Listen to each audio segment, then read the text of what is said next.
Today is the day of Fable Moon, the wild mask. Imagine you could play this thing in D&D. A flying killer whale with poison fangs. A bear swimming through the earth and dragging his enemy down with it.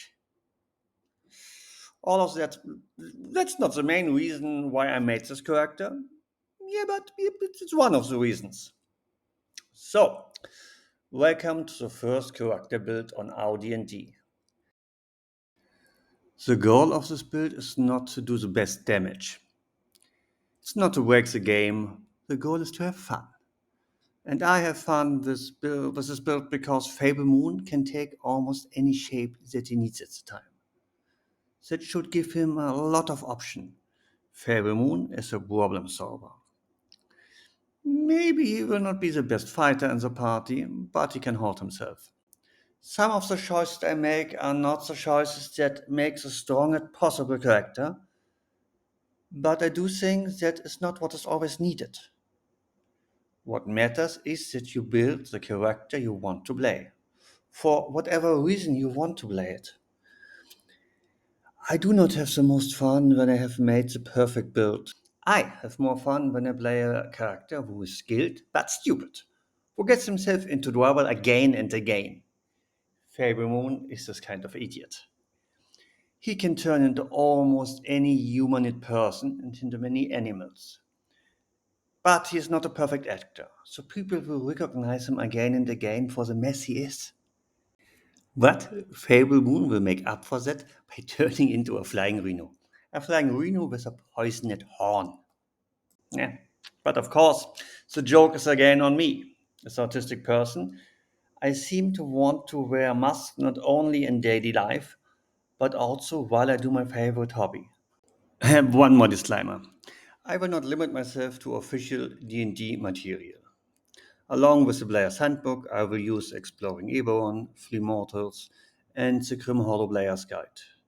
You can find all of those on D&D Beyond. Also, I will only take the character to level 10. First, not many campaigns even go that far. Second, I am lazy. So, let us meet Fable Moon. Fable Moon is the name he gave himself. He grew up without a family on the streets of a large city. In his true form, he has no features. His skin is white as snow. He has no hair, and his eyes are pale, milky orbs. But he can change shape. He can take the form of any humanoid creature that is roughly his size.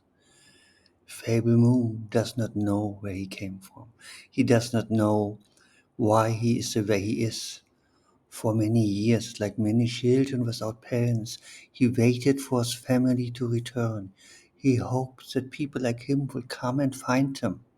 At the start of his life, his monstrous looks made him hated. People feared him and hunted him.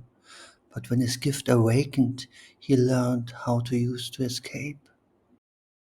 For a long time, he took what he needed, and he never was blamed for it. More than once, he took the shape of people he did not like. Some of them still be in prison. Some may even have been killed for his crimes. Fable Moon tries not to think about it. For a time, Fable Moon believed that no one could touch him. He thought he was free to do whatever he wanted. But in the end, he caught the eye of people and groups who were much stronger and much smarter than he is. Now he walks through them as a spy. For now, he tells himself that is simply how the world is. He tells himself that he got off lightly. But maybe on one day his conscience will wake up. His new masters do not trust him. They put him in chains. They force him to follow their will. First, they put a collar around his neck. On their command, the collar is tightened. And if Fable Moon does not do what they tell him, they will kill him. Then they show him the true power of his gift. They show him that he can also take the shape of animals. In his backstory, I left out who Fable Moon's masters are or who he has wronged. I also left out what they want. And I left out who his parents are and whether they will ever return. I would leave all of that to the DM. Maybe the DM wants to bring Fable Moon's parents into the story, maybe not. Either way, it's fine. His master or his victims can be any person or group that fits the DM's ideas. And of course, this build isn't tied to any backstory. You just can create your own. But whatever you come up with, I'd recommend leaving plenty of room for the DM. So, let's start this build. Level 1, the basics. Fable Moon is the Changeling. Greetings to Eberron. This gives Fable Moon some skills and other things that are not important right now to me. The important part is his parents are Fae. This Faeness is the source of all of his powers. The most important feature is, of course, Shapechanger. You can see the full text on screen right now. Changing is an action. You stay in the new form until you take an action to go back to your true form. For his background, I choose Wayfarer. This fits Fable Moon's backstory. It also lets me rise the two stats I want, Wisdom and Charisma. I would put +2 into Wisdom and +1 into Charisma. With point buy, I would start with the stats. Strength 8, Dexterity 13, Constitution 13, Intelligence 9, Wisdom 16, Charisma 16. I leave Dexterity and Constitution at 13. That way, it still makes sense to raise them later when I choose a feat. The 9 Intelligence is useless. But for the kind of character Fable Moon is, I still think the stats work best. Wayfarer also gives us the lucky feat, and being lucky is a good thing. For class, I choose Druid. I think the most of you already have guessed it. But I will play and flavor that as Fable Moon's gift from the Feywild. The dark side of the Feywild, the unseelie card. Call me an edgelord. And that brings me to spells. I will not go through every spell for this build. But I will try to choose spells that can look like parts of Fable Moon's shape-changing. Thornwhip is a good example. Other spells that could work as features of shape-changing at level 1 are Hunter Sense, Message, Poison Spray, Jump, Absorb Elements, Charm Person, or Speak with Animals. And of course, you can choose other spells. You could say that they come from Fable Moon's Fablet, or you could ignore the concept of me and just choose whatever spell you want. That also would be very fair of you. But I will mostly stay with the concept. And once I get my subclass at level 3, Fable Moon will be able to spend his spell slot just on shape changing. Level 2, Fable Moon goes underground. He has just learned from his new masters that his Fablet lets him turn into animals. So that means he gets wild shape. For wild shape on this level, I would choose the Constructor Snake, the Panther, and the Spider as a Scout. But I would flavor them as Fae. I also would take the Molar from Three Mortals. See here. Having a barrow speed at this level is fun. Earthbump and Ground Grinder are even more fun. About Zip, you should talk with UDM and maybe ignore this feature. And level 3. Welcome to the Feywild. Now we get our subclass. And here I use Grim Hollow's Player Guide. Ghostfire Gaming made exactly the subclass I need to bring this character to life. It's the circle of mutation. But I would not describe Fable Moon's powers as mutations. I would describe them as strange features of the Feywild that he can adapt. At level 3, The subclasses get the following features. You can see the first one on screen now. The subclass allows us to change into a beast with a maximum challenge rating equal to your druid level divided by 3, rounded down. Through Predator Strike, we deal a little more damage, and Unpredictable gives us a handy bonus action.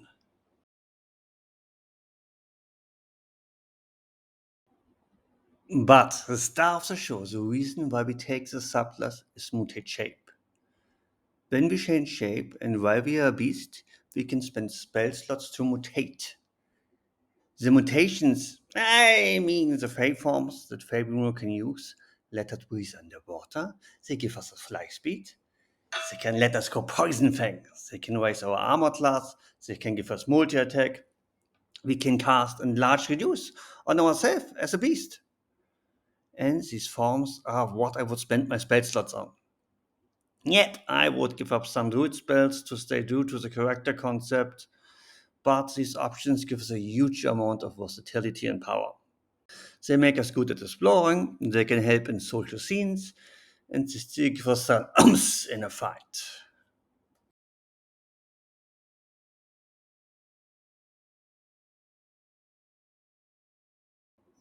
At this level, we also change into enemies of challenge rating 1, so we have more choices. For new wild shapes, I would choose the bear and the great cat from Flea Mortals, if the DM allows it. Both have nice extra features.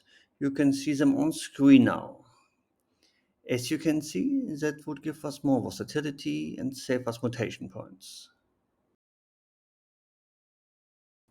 Other good choices are the lion or the constructor snake. I would also choose one animal that can carry someone. And I would choose a small animal for scouting. The giant spider is also good because it can make webs. But I definitely would take the giant octopus. He can hold his breath outside the water for 1 hour. The Fey powers can do a lot of work too. You do not need to choose a form with a swim speed or a climb speed. We just can mutate, fade it out. But I would also choose a very small animal. With mutation, a small white shape can become tiny.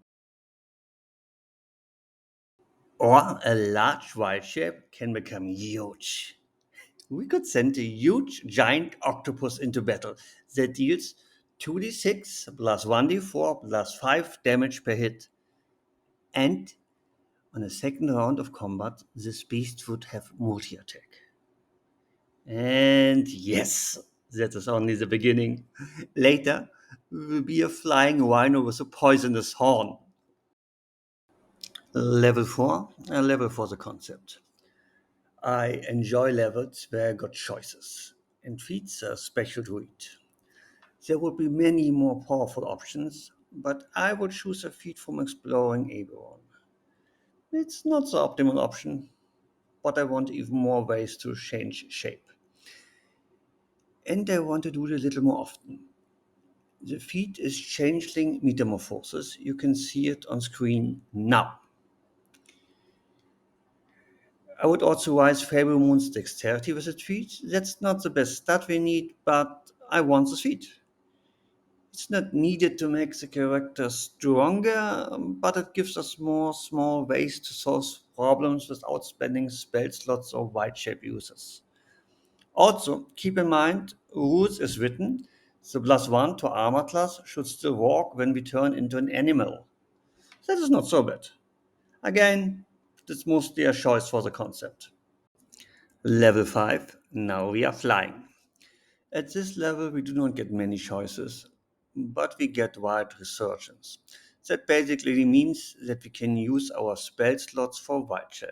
For us, that is very useful. We also get third level spells.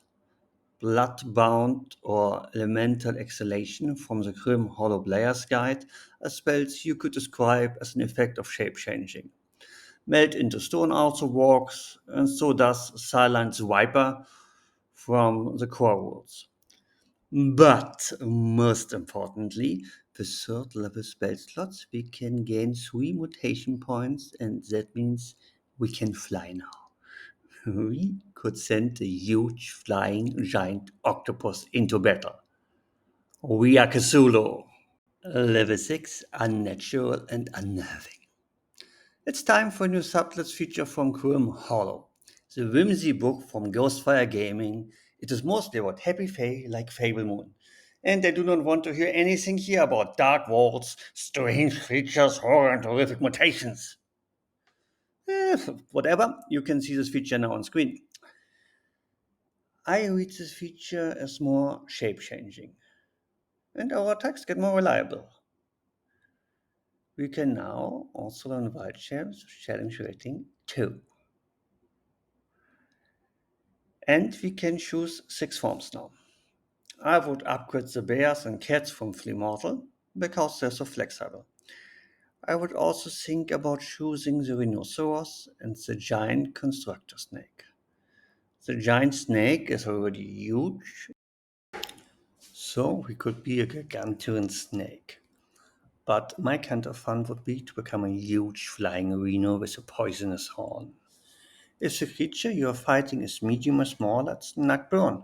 If this creature is flying, it falls to the ground. And since flavor is free, I would not describe that as a rhino. Level 7, Fable Moon becomes teacher. Here we have another small choice. We can choose potent spellcasting for better cantrip damage or Primal Strike to deal a little more damage as a beast. You can see the features now on screen. Since I have not put much into wisdom, and since I mostly want to use wild shape, I will choose Primal Strike. It does not change much, but it's still nice. Not the most exciting level, one would say. But we get our first fourth level spell. One choice could be confusion. You could describe that as Fable Moon growing snake eyes and putting his enemies into a trance. And there is, of course, Polymorph for even more shape changing. I imagine Fable Moon becoming a teacher now. He teaches his friends how this whole shape changing thing works. And honestly, most people will take the spell. But in the end, best way for this character is to transform the spell slots into more mutation points. Level 8. I believe you can fly. Now it gets more interesting again. Of course, it would probably be the best to raise your wisdom to 18, but I will choose the Grappler feat.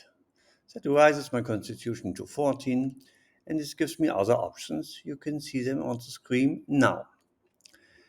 Punch and grab lets you damage and grapple your enemy at the same time. Attack advantage gives you advantage on attack roll against a creature you grappled.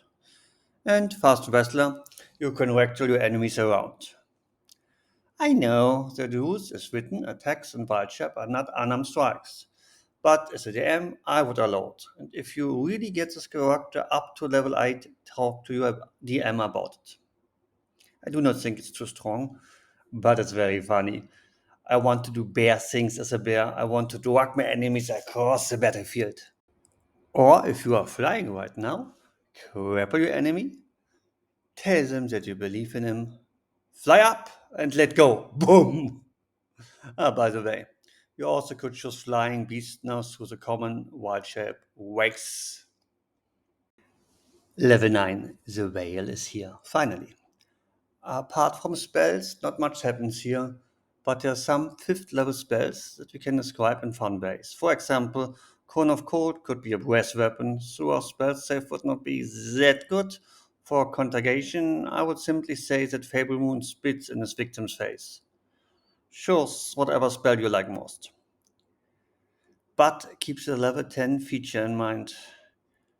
Also, at this level, we can choose wild shapes with shelling rating 3.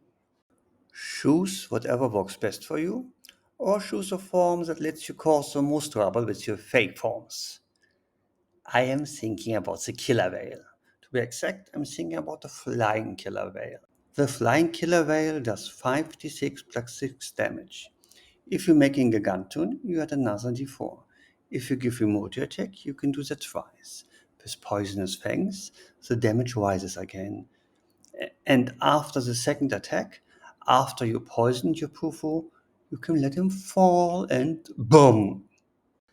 But what I love about the flying whale is this doesn't have to be a whale at all. Just take the whale's stat block, but describe it as a flying something. A shark, a monstrosity aberration. Flavor is free. Level 10. Bury your enemies. Here we get another subclass feature. Endless evolution. You can see it now at the screen.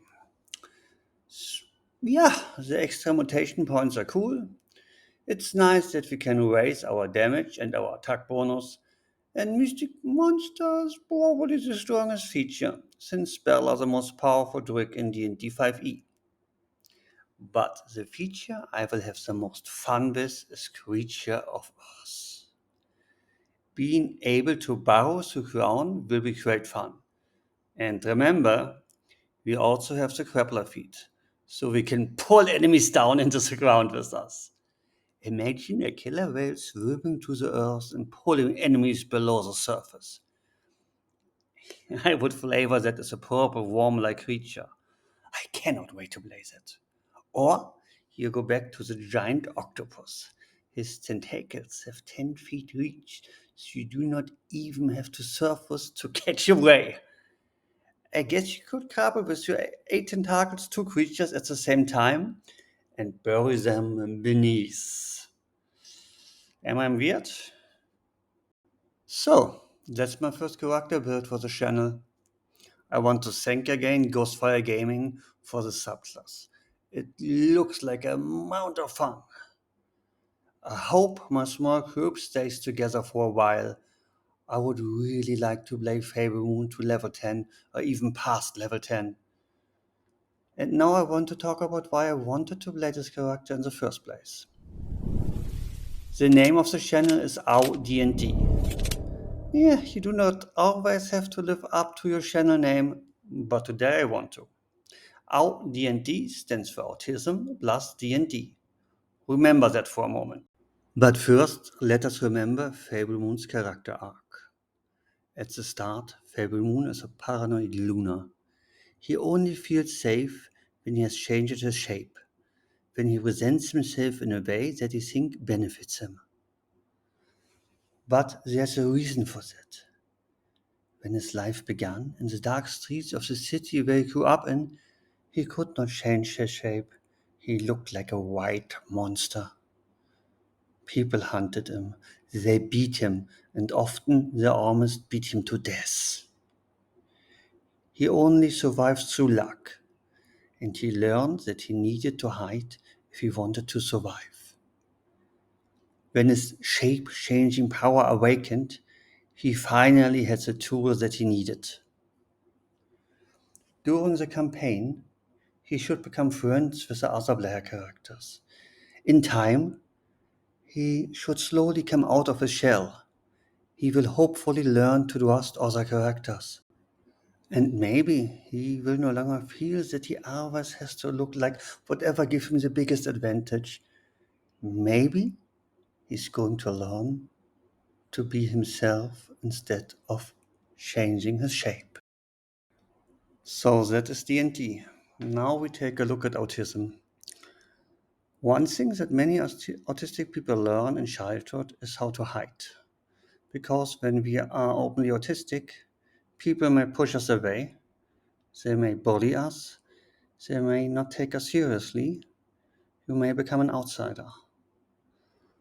Many autistic people and many people with ADHD learn to hide parts of themselves. We call that masking. Many autistic people have habits that can look strange for neurotypical people. For example, forms of stimming. That can mean flapping your hands around. You can look like a bird that cannot fly. Stimming can mean humming all the time or repeating the same actions again and again and again. This kind of stimming can help autistic people stay calm in a world that is too loud, too bright, and too smelly for them.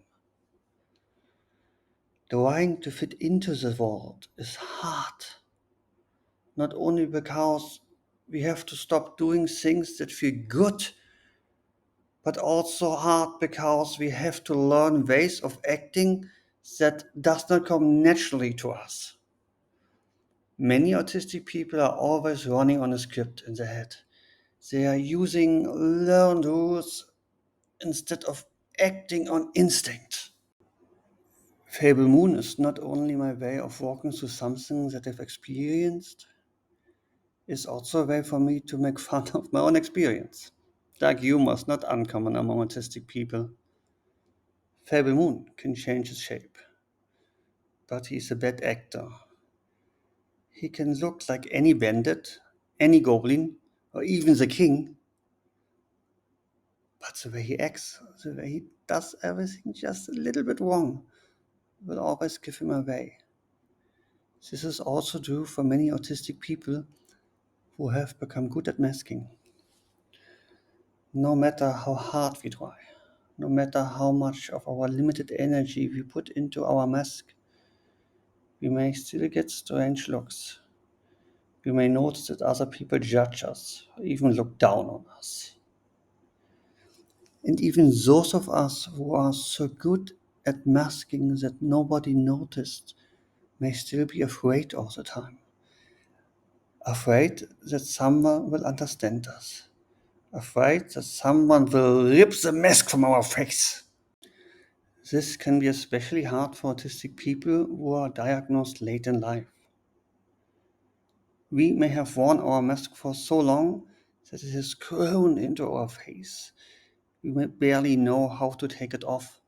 Often we no longer know who we actually are. After a diagnosis, a painful process of finding yourself again begins. Things that we thought were part of our real self may turn out to be our mask. We may have learned behavior. There may be learned behavior. There may be things that we have copied from someone else. So, if there's an autistic person in your life who was diagnosed late and they suddenly start acting very differently after the diagnosis, that does not mean that they are imagining their autism. It does not mean that they are trying hard to be autistic. There's something else going on. It means that they trust you. It means that they dare to take off their mask around you. Even when an autistic person understands that they are autistic, autistic behavior is not suddenly accepted everywhere. They cannot suddenly act exactly as they feel in every situation. They have to choose the place where it's safe to take off their mask. And they choose you. Be kind to them. I hope that my thoughts about autism and masking were interesting to you. If you made it this far, please take one more second to subscribe, like, and maybe even share this video. And then tell me what you would like to see next. Would you like another video about autism? Or about role-playing games? Or both, like this one? Would you like to hear more about masking? Or should we build another character? Are you interested in D&D? Or would you like me to talk about Daggerheart? Or even Fate? I hope I will see you soon. I want to build here a community where role players and autistic people can meet. Often they may be the same people. So keep your faith, but take off the mask.